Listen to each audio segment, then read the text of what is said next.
So I recently got an email from a development manager who said basically, Christina, I love your work, but you're sending a lot of emails. And I want to talk about that today because she's not wrong for feeling that way, but we're going to name that feeling a little bit more specifically because that feeling is rooted in a very specific belief. And it is one of the most expensive ones in nonprofit fundraising. And that's what we're going to break apart today. So, when somebody says, hey, this feels like too many emails, they're usually reacting to one or two things. One, their own personal preferences, or two, their own mindset blocks around email, meaning, I wouldn't send this many emails, so you shouldn't either. But we don't apply that standard everywhere. You don't apply that standard to Old Navy or Jersey Mike's, right? Telling them to slow down. You're not like, dear AT&T, you send too many emails. What do you do instead? You might just delete the ones that are not for you. You might skim them. You engage when you're ready. So already there's a disconnect. There's a disconnect with how you react to certain consumer emails and how you react to maybe your own nonprofit emails, other nonprofit fundraisers, or maybe other small business owners like myself. And maybe you've been thinking, well, actually, we have kind of been stair stepping our frequency, Christina. We actually do send more emails than we used to.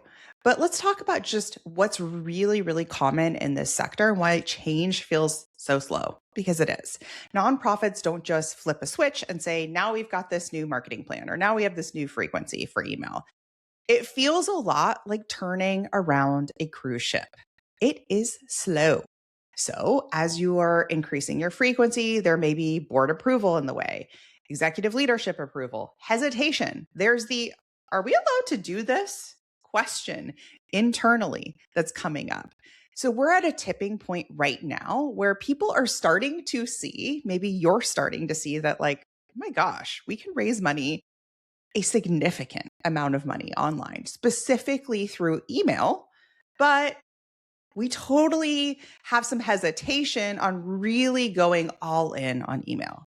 You haven't stepped fully into it yet. You're sort of turning around that cruise ship, right? Because you've got your toe over here in events, you've got your toe over here in social media, your toe over here in direct mail, and you're nervous to really hit the gas on a full-fledged email strategy that propels you forward because it's going to be different than what you historically have done.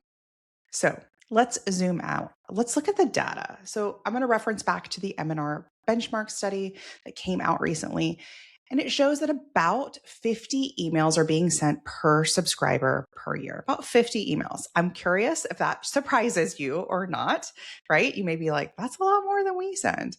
And of that 50, about 31 of those were fundraising appeals, had fundraising asks in them. Okay. So if you think about it, that's almost an email a week, right? 52 weeks in a year, almost an email a week. And then over half of those had a fundraising ask. Okay. So that's really important to look at. So what does that mean for your organization? Well, it means that you should not be sending 50 weekly emails and then just trickling out fundraising asks in those 50, right? Most likely what that looks like for most organizations who are using this model, who are contributing to this study, is they're doing these pops, these short bursts, I call them sprint campaigns, where you have an influx of emails going out in a short period of time with a fundraising ask attached to them, right? And you're rolling off on the fundraiser and off. So you're going on to a short condensed period of asks and then you're rolling off. That's what it looks like.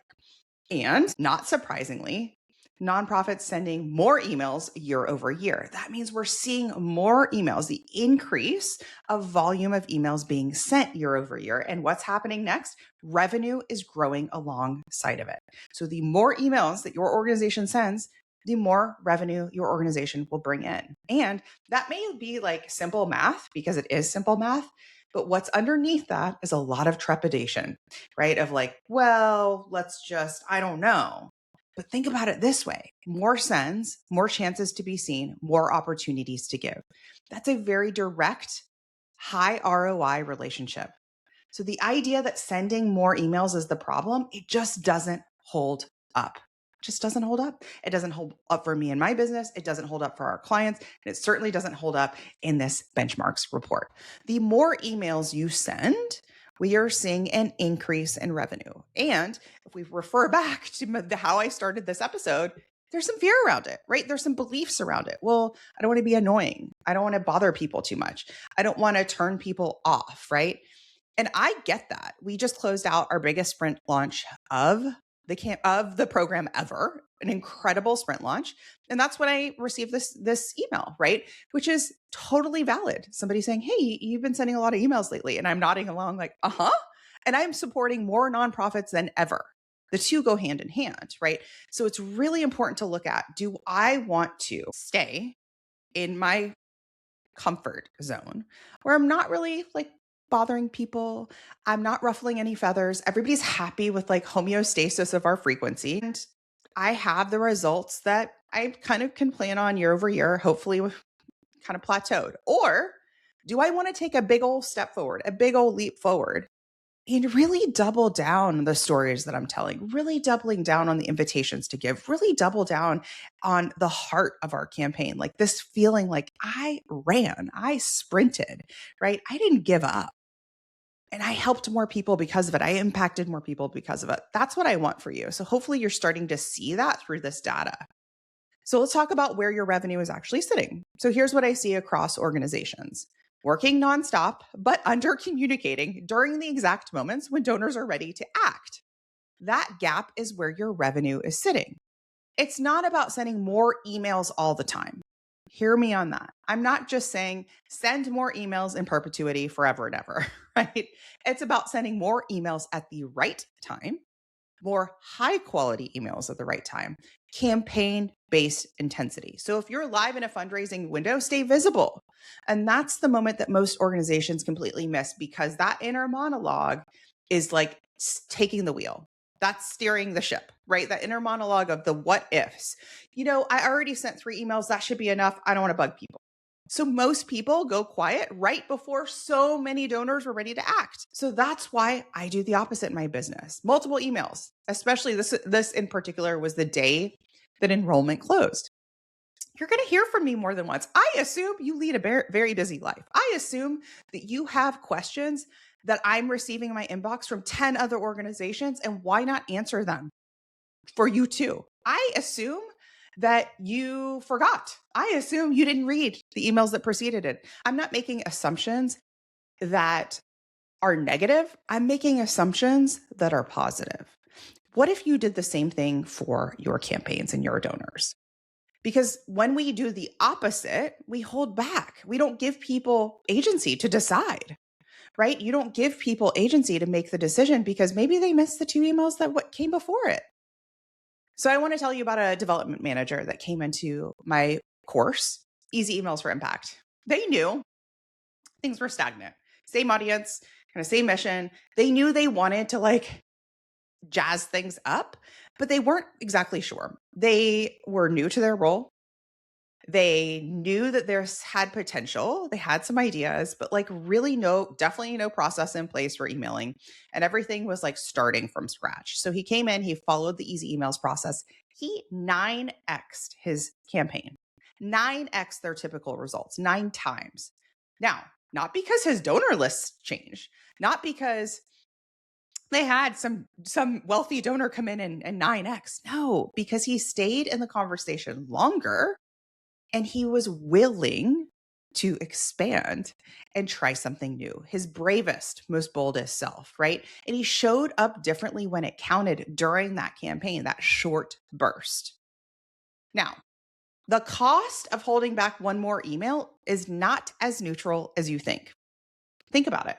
You may think, I've already sent 3, we're good. Like I've already sent insert your internal threshold. I've already sent 4. I don't need to send one more. I thought about it, but I'm not going to. You think that's neutral. You think you could or you couldn't, totally fine. But the people you serve don't get reached when you pull back. The funding that could come in doesn't because you decided not to send that last email. The momentum never builds. This is huge. We want to see momentum build, and we can't do that when you are sprinkling just a handful of emails. I'm in Atlanta and we haven't had a lot of rain. Like, remember April showers bring Mayflower? Like, that hasn't happened. It's just been no rain. And I want you to think about this idea of like, it drizzled yesterday. It drizzled. Like the plants were like, I mean, this is better than nothing. Some plants will be fine for that drizzle, the ones that are really rooted. And some of the newer plants that aren't totally rooted in our yard, or some of the seeds we planted, they're like, that is not enough. That ain't it. We need more. And the same thing is happening with your campaigns. Like if you want a big result, you got to water it. Like you've got to be willing to water it. So that momentum never builds. You're not protecting people. You're actually limiting your mission. And that's one of the biggest things that I hope you get from this is you're in your own way. When you have this mindset that like, don't want to bother, don't want to bug, like I'm willing, and this has taken, being in business for almost 2 decades, I'm willing to have a few people be like, hey, kind of a lot of emails, not into it.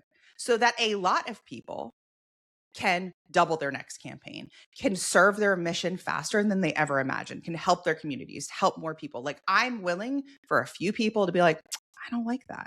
So that a lot of people who have been dreaming about impacting more lives, impacting their community greater, now have the support inside one of my programs to do that. And it's like anyone who's like, I don't know if this is right for me. And I can send another email and say, here's who it's right for. It may not be, but here's what works. And here's what it looks like when you join, and really go through that process with them in more than 3 emails, right? It's worth it. It's worth it all day, every day. So the reframe here is that your donors aren't reading every email. I know you think they are, or maybe you're worried they might be. They're skimming, catching one here, one there. You're not flooding them. You're increasing your chances to be seen. You're increasing your chance of your organization, your mission being top of mind for your donor. Don't forget, you're not the only mission that they subscribe to. They receive other emails from other organizations. I want you to think about this. What's really happening when organizations hold back? They're worried about upsetting somebody, and it makes sense. Unsubscribes, looking like they're doing it wrong. But they're building a strategy around a negative projection. Their most reactive, least aligned person. Think about Dan. We're going to call him Dan. Dan thinks you email too much. And now you're making decisions for thousands of people based on Dan. Dan is the one who's like kind of grumpy. Dan doesn't get it. Dan wasn't planning on giving anyway. Meanwhile, there's this whole group of people over here who are curious, interested, warm, but not quite there yet. Leadership means some people will be drawn in, some people will opt out. And if no one is ever pushing back, you're not at capacity, you're playing it safe. It's a big symptom. If you don't have one person who's like, unsubscribing here or there, or responding, or giving you a little bit of a quote unquote helpful suggestion, right? Then you're literally ruffling no feathers, right? So I find that it's actually a good litmus test of, am I stuck in my comfort zone to the detriment of my goals if like no one's really responding? So you're going to have these campaigns, you're going to have these moments where you can lean in and go, I can handle a few Dans. And what's amazing about the Dans of the world is the Dans of the world are going to respond and be like, hey, that's kind of a lot of emails. And you have an opportunity, even in that point, to connect with Dan and get to know him better. Guess what? Dan may be the kind of person who loves a text. He loves a direct mail piece. Like you get to know his preferences better. You can segment him out in the future. If anything, it's like a connecting builder to get somebody who's like kind of grumpy in your inbox to be like, tell me everything, Dan. Let's hop on the phone. What are you interested in? I want to know more about you. Like even in that, it's this opportunity to lean in instead of like run away. Well, also I want to honor like when somebody has even anything like neutral to negative to say in your inbox. Of course, it feels like immediately you feel maybe defensive or nervous or something like that. That's normal. But then if you just kind of get curious and you're like, okay, what's his experience? What's his experience? Have I been nurturing enough? Have I been telling enough stories in the in-between, the non-fundraising activities, right? The non-fundraising emails. What does that look like? Where can I connect with Dan? You don't need everyone to stay on your list in perpetuity. Some people will grow and stay there for a very long time. Some people will leave and will come back. But when you're like so tight, it's almost like this idea of your donors, like so tight on the 50 or the 100 or the 1,000 donors that you need every single one. It doesn't give you any room to grow. It doesn't give you any room to expand, to be creative, to innovate, to add another. I have several clients who are like, let's do another appeal letter this year. So normally we do 4, let's do 5 this year. It's like, yeah, do you think that maybe there's a percentage of their audience, a small percentage might be like, it's a lot of appeal letters? Maybe, but I think there's a large percentage of their audience.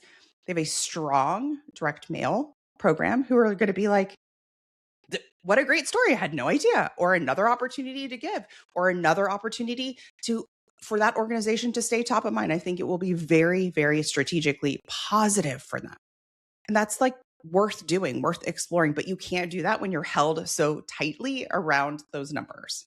When you're making, again, those decisions for thousands of people based on. So a couple of important nuances. This isn't about just blasting your list, fire hosing your list. This is where people can get it a little wrong. I'm not just talking about volume. And the MNR benchmarks report is not just saying 50 emails, that's the magic number. What's right for you is going to be different for somebody else, right? We have different audience sizes, different missions. There's structure, there's timing, and there's story. What is inside the emails matters so much. That's why it really is the intersection of art and science. And that's how I built Easy Emails for Impact, is that intersection of you get to color outside the lines, right? You get to use our curriculum and go, here's what we're going to do. Here's what we're going to do. There's somebody that recently said, like, what's the right time of day to send emails? As if I appreciate the question. There's one answer. If there was one answer, then you and I would go to Barnes & Noble and there would be one book called Fundraising and one book called Marketing. And that's all we'd need, right? So it is an art and a science. You have to try and see what works for your audience. You have to be willing to fail forward, to get back up. That's the work. That's the work that this requires. So when questions fill my inbox during campaign, I don't answer them quietly. I turn them into emails.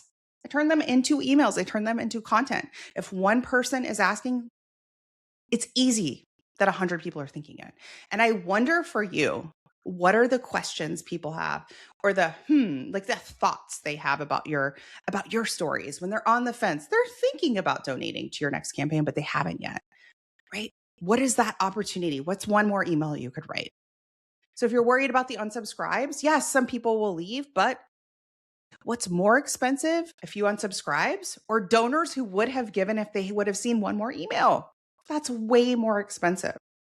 If you're thinking we don't have enough to say, you definitely need to be in Easy Emails for Impact.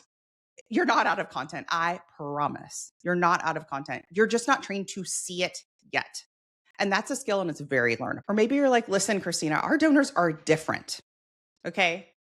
This doesn't work for our donors. I would push back on that and say, what if they're not as different as you think? Or my favorite, our donors don't like email. Did you decide that for them? Is that your personal preference? I know we talked about that in the last episode. Because 33% of donors say email is what inspires them most to give. More than social, more than your website, definitely more than your website. They are waiting. Send another email. Email revenue grew 16% last year. That means revenue per subscriber jumped from $187 to $2.40. That's significant. So if you are not tapping into that, you're just leaving money on the table. And that's why I bring it back to, this isn't an email problem. This isn't a list problem. This isn't an audience problem. This might be, probably is, a courage problem. The courage to stay visible. The courage to repeat yourself takes guts. The courage to send one more email, because that's exactly where the donations are. One more step. What's one more thing I can do? And that's exactly the moment where a lot of organizations stop. So don't build your strategy around Dan. You're not flooding your donors. You're not fire hosing them. You're increasing your chances to be seen. If you want to know exactly how to structure an email, literally from content to design, when to send it, how campaigns actually convert, that's what we teach inside of Easy Emails for Impact and the Purpose and Profit Club.